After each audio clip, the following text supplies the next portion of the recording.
श्री लाल बाबा जी यहाँ पे लगभग 1955 में आए थे और यहाँ तारा माता की मंदिर उन्होंने प्रतिष्ठा करवाया और 1960 के दशक से बाबा लाल बाबा जी ने यहाँ दुर्गा पूजा का आयोजन किया। तब योल कैंट आर्मी वाले आके ये पूजा करते थे, सारे अरेंजमेंट उनका ही रहता था ज़्यादा और यहाँ का लोकेलिटी का भी रहता था। तो 1960 से इसी हिसाब से चलता है। फिर कलकत्ता से कारीगर आते हैं यहाँ माता की मूर्ति बनाने के लिए, वो मूर्ति बनाते हैं। विगत 2022-23 में गुरुदेव श्री लाल बाबा जी वो ब्रह्मलीन हो गए।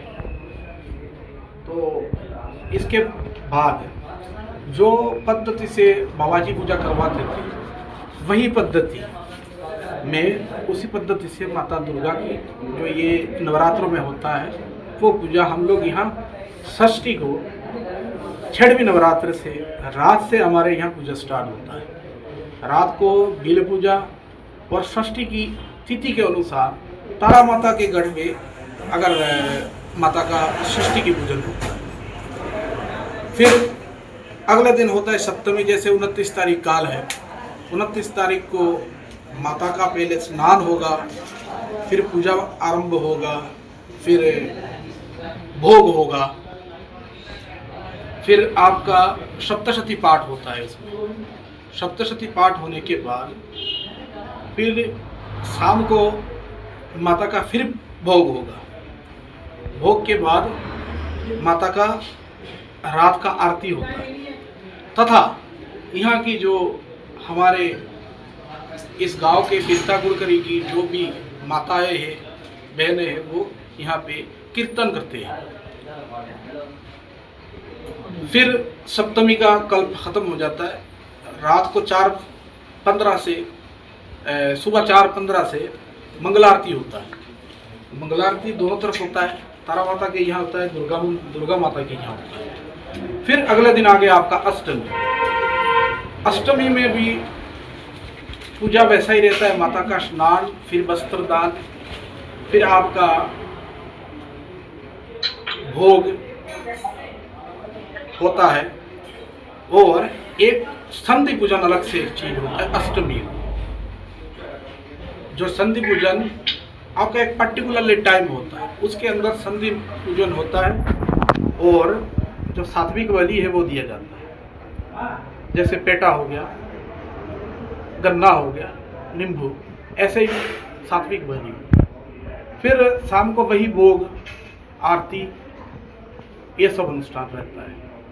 नवमी को जैसे कि आपका 1 तारीख को पहले वही सिस्टम है कि माता का स्नान, पूजा, फल भोग तथा अन्न भोग। इसके बाद पुष्पांजलि भी होता है रोज। फिर यहाँ एक कुमारी माता का पूजा होता है।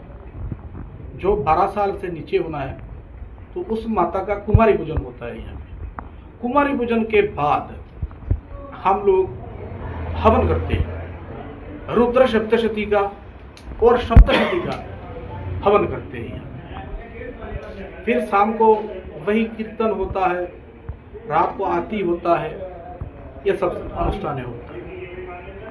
जैसे कि 2 तारीख को इस बार विसर्जन है, दशहरा उसी दिन को है, तो हमने या हमारे मंदिर में जो भी सदस्य है सबने हमने मिलके ये डिसीजन लिया है कि 2 तारीख को ही विसर्जन होगा।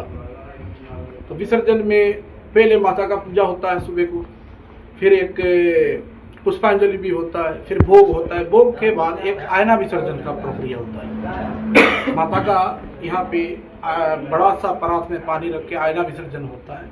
आयना विसर्जन के बाद सारे औरतें मिलकर सिंदूर खेला खेलती हैं। इसके बारे में थोड़ा विस्तार से बताइएगा, सिंदूर खेला के बारे में। हाँ, तो ये एक बंगाल का ट्रेंड था सिंदूर खेला।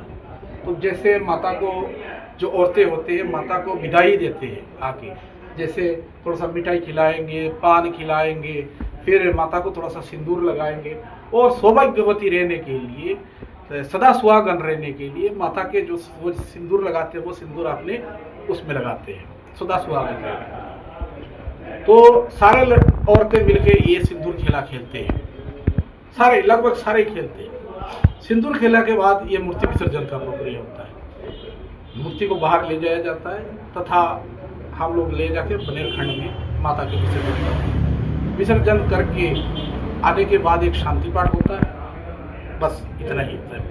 यहाँ पे आएंगे तो ये जो माता की ब्रह्म कलश है, तो उस ब्रह्म कलश की पानी से सबको शांति प्रदान, शांति वैदिक शांति मंत्र से उनको शांति दिया जाता है कि सबने माता की सेवा किया है। जो आने वाले कुछ रोग विकार से माता इनको बचाए, ये शांति पाठ होता है। 8:30 से दुर्गा माता की आरती शुरू होगा। कपूर है, कपूर लेके आओ।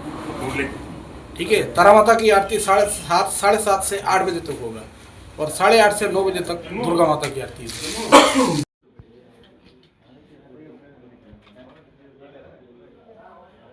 क्या कर रही हो रे तुम? बाबू करूँगा इकट्ठे में पत्ते इकट्ठे कर, पहले गांठ लगाओ। नहीं चाह सकते। तो कागज है अभियान सब कुछ है कोई नहीं कोई और देखो रहा हल्का हाथों से लगाओ। ये बता